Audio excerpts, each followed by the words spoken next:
Sekarang Anda meninggal. Sekarang saya tanya pada Anda, apa manfaatnya bagi Anda kalau kembali pakai ruhnya atau pakai jasad? Apakah dengan itu bisa meningkatkan kita rajin sholat? Tidak. Rajin puasa? Tidak. Lantas untuk apa kemudian dipersoalkan?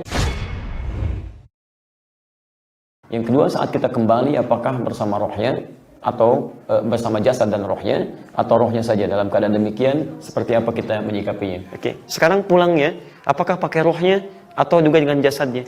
Quran surah ke-17 ayat 85. Posisi paling kiri sebelah bawah.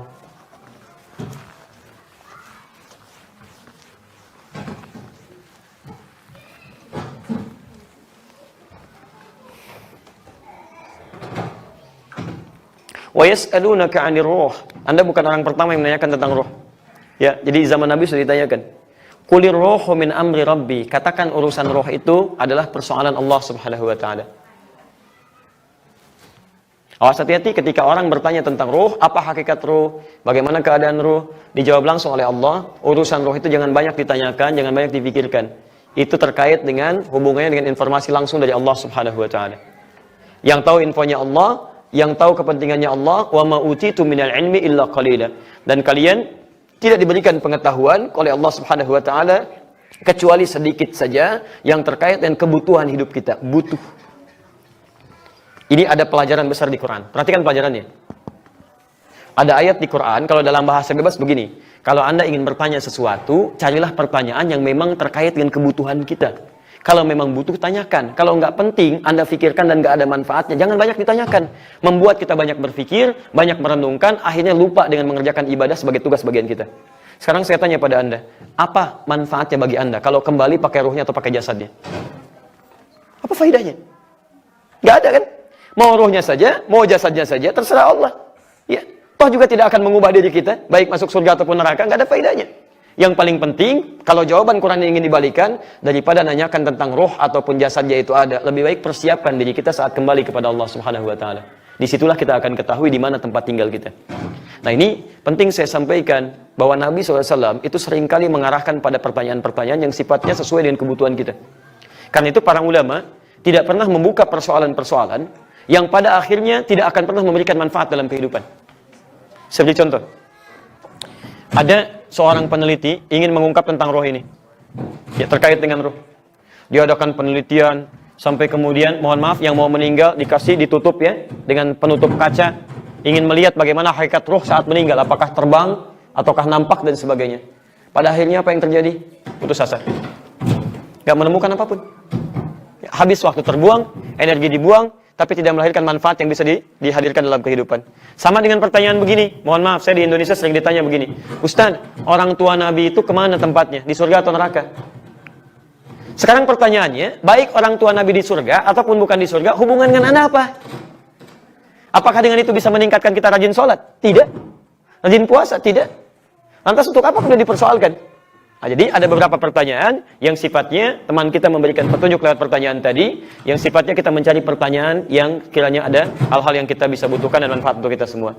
Walaupun ini sesungguhnya bisa dijelaskan. Ya, bisa dijelaskan. Sekarang lihat sini.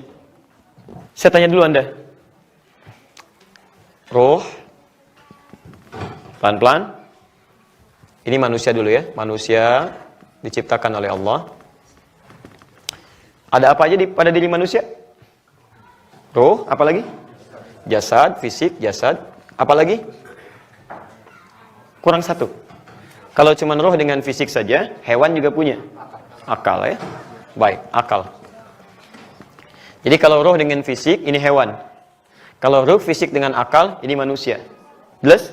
Kalau roh, fisik, akal, akalnya terganggu, itu error. Baik ya? Kalau cuma fisik dengan akalnya, nggak ada rohnya, itu namanya meninggal. Jelas ya? Kalau rohnya saja, nggak ada fisiknya, nggak ada akalnya, itu gentayangan. Baik ya? Nah, jadi tiga-tiganya mesti ada ditunjuk sebagai atau dicipta sebagai seorang manusia. Sekarang perhatikan. Fase pertama ketika diciptakan, itu fisiknya dulu. Jelas? Quran surah 15 tadi, ayat ke-28.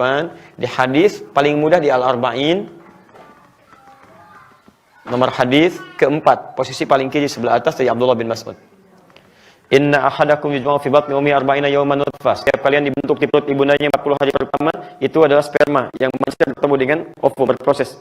Thumma yakunu mithla dzalika 'alaqah, 40 hari kedua berbentuk zigot, mulai menempel di dinding rahim. Thumma yakunu mithla dzalika mudghah, 40 hari ketiga usia 4 bulan baru berbentuk mudghah, daging sekunyahan sudah mulai berbentuk. Jadi yang dibentuk fisiknya dulu ini. Thumma yursalu ilaihi malak, kemudian diutus malaikat. Fa yanfukhu fihi ruh, ditiupkan roh, pada rohnya. Fokus di ayatnya, lihat, wa idz qala rabbuka lil malaikati inni khaliqun bashara, ya, min salsalin min hama'in masnun, fa idza sawaituhu, kalau saya telah sempurnakan fisiknya, wa nafakhtu fihi min ruhi, kemudian rohnya ditiupkan. Sekarang ini fisiknya, roh kemudian ditiupkan, roh, fokus. Kalau roh berasal dari siapa tadi? Tahu dari mana? Orang yang belajar terbagi pada 4 bagian. Saya sebutkan tadi. Quran surah 17 ayat ke-85. Wa yas'alunaka 'anir ruh, qul ruh min amri rabbi. Roh berasal dari Allah Subhanahu wa taala. Saya tanya sebentar, kalau semua yang berasal dari Allah baik tidak? Baik. Allah suci tidak? Suci, karena Allah punya sifat suci, Allah itu baik, maka semua yang bersumber dari Allah sifatnya pasti baik dan suci. Baik plus suci. Sekarang fisik, apakah murni semua bersumber dari Allah? Allah yang ciptakan, Allah yang sempurnakan. Tapi ikhtiar kita itu ada di dalamnya. Apa di antara ikhtiarnya? Bukankah ibu saat mengandung, ibu makan, ibu minum, kan? Suami mencari rezekinya. Bukankah dari semua itu berproses di dalam perut ibu menjadi jadi? Maka kalau makanannya halal, baik-baik, maka kualitas fisiknya jadi baik. Tapi kalau makanannya haram, kotor, maka ini pun akan kotor. Kalau bercampur antara yang baik dengan yang haram, maka ini ada syubhatnya. Makanya kata Nabi, setiap anak Adam dari tanah, sedangkan tanah itu warnanya macam-macam. Ada yang bersih, ada yang coklat, ada yang menghitam seperti lumpur. Yang jadi masalah, ketika fisik ini bercampur dengan roh, maka lihat poinnya di sini. Roh yang tadinya baik dan suci, kemudian bercampur dengan fisik, maka terjadilah percampuran di sini. Roh masuk ke fisik, tidak sama lagi keadaannya. Karena bercampur dengan keadaan yang ini. Lihat sini. Ini apa? Bukan, ini gelas. Dalamnya ada air, warnanya bening. Kalian perhatikan. Kalau saya masukkan coklat, jadi berubah apa? Coklat. Kalau saya masukkan kopi, jadi apa? Hitam umumnya. Kalau saya masukkan susu, putih. Perhatikan. Ini seperti roh, dicampur dengan fisik. Kalau masuk ke kopi, jadi hitam. Masuk ke coklat, jadi coklat. Masuk ke susu, jadi putih. Paham? Maka ini berubah kan? Maka ketika ini masuk ke sini, karena sudah bercampur, berubah namanya dari roh jadi nafas. Nafas. Masuk ke sini, roh masuk ke fisik, berubah jadi nafas namanya. Diserap ke dalam bahasa Indonesia jadi nafas. Kalau roh sudah masuk ke fisik jadi bernafas. Sudah mulai ada nafas. Tapi asalnya kata nafas ini bukan mengambil udara, bukan. Asal katanya perubahan dari roh menjadi fisik. Dari roh masuk ke fisik, berubah. Karena materinya tetap sama, tapi keadaannya bercampur dengan yang ini. Paham? Halo? Baik ya? Karena sudah nyampur dengan ini, kualitasnya jadi beda. Maka berubah namanya, bukan roh lagi, tapi nafas ini. Maka turun firman Allah di Quran, surah ke-91, ayat 7-10. Wa nafsi wa ma sawwaha. Dan demi nafas yang sudah sempurna dimasukkan ke dalam fisik. Fokus. Fa'alhamaha fujuraha wa taqwaha. Ingat poinnya, lihat. Fa'alhamaha, maka kalau ini sudah masuk, maka akan bercampur keduanya. Satu ada sifat baik, karena ini yang berasal dari Allah baik, suci. Tadi masih ingat, segala sifat baik disebut apa? Takwa ini. Di sini ada campuran-campuran. Awas hati-hati, yang bercampur. Ada baik, ada buruk, bahkan ada buruknya. Disebut dengan fujur namanya. Maka kalau sudah bercampur yang ini dengan yang ini, maka berubah roh menjadi nafas. Wa nafsi wa ma sawwaha. Demi roh yang sudah masuk ke sini menjadi nafas dan sempurna. Fa alhamaha fujuraha wa taqwaha. Maka di dalam nafas ini akan ditemukan dua sifat yang bertentangan. Satu, sifat takwa yang berasal dari roh. Yang kedua, sifat fujur, nama lainnya nafsu, berasal dari sini, fisik. Makanya Anda jangan pernah kaget, dalam diri kita itu akan selalu ada dua dorongan. Satu mendorong kepada kebaikan unsur dari roh. Satu lagi mendorong pada keburukan unsur dari fujur dari sini. Nggak percaya begini, kalau sudah adzan berkumandang, itu pasti hati kecil kita akan berkata yang baik. Cepat, sudah adzan, siap-siap. Pernah begitu? Tapi Anda jangan kaget kalau setelah adzan, sisi yang lain mengatakan, tenang, baru adzan, belum komat. Pernah? Baik, ini poinnya.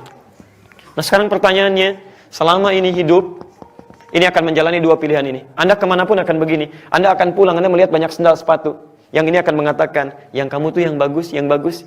Begitu Anda pakai, ternyata punya orang. Yang ini mengatakan, itu bukan punya kamu. Jelas? Taib. Sekarang Anda meninggal.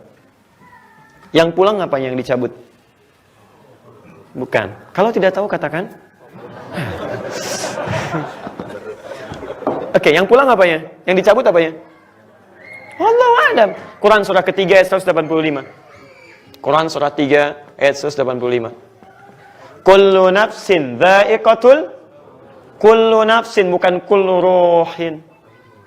Lihat, kullu nafsin, yang pulang nafasnya, bukan rohnya. Kullu nafsin dha'iqatul maut. Bukankah kalau meninggal maut datang? Maut kan? Siapa yang bawa maut? Tahu dari mana? Kalau tidak tahu katakan. Baik, Quran surah 32 ayat ke-11. Lihat kalimatnya.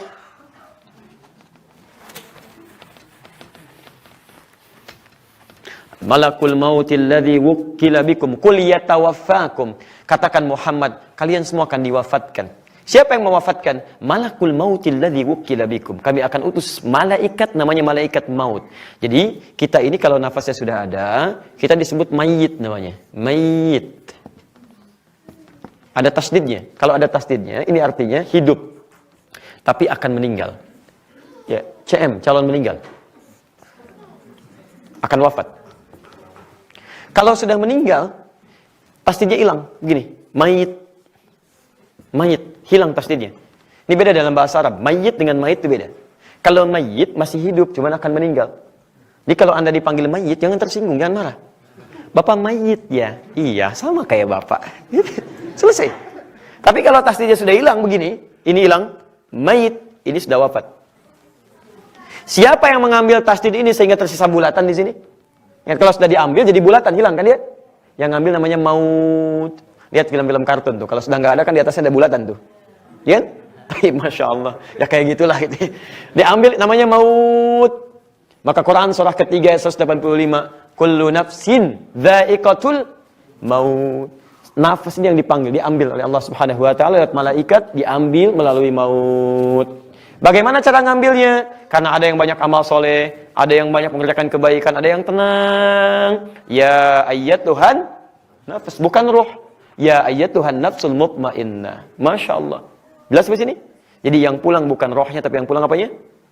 Kenapa berubah menjadi nafas? Karena beda antara saat datang dengan pulang. Kalau saat datang disebut roh karena semua isinya baik ini, suci. Berasal dari Allah. Tapi ketika bercampur, nafas ini pernah dipakai maksiat, pernah dipakai berbohong, pernah dipakai ibadah, pernah dipakai macam-macam. Bercampur di sini, pulanglah kepada Allah membawa amalan. Karena ini saat datang nggak bawa amal, cuma bawa sifat baik saja. Saat pulang bawa amalan. Jadi antara yang datang dengan yang pulang itu berbeda. Paham sampai sini? Baik, jelas. Baik.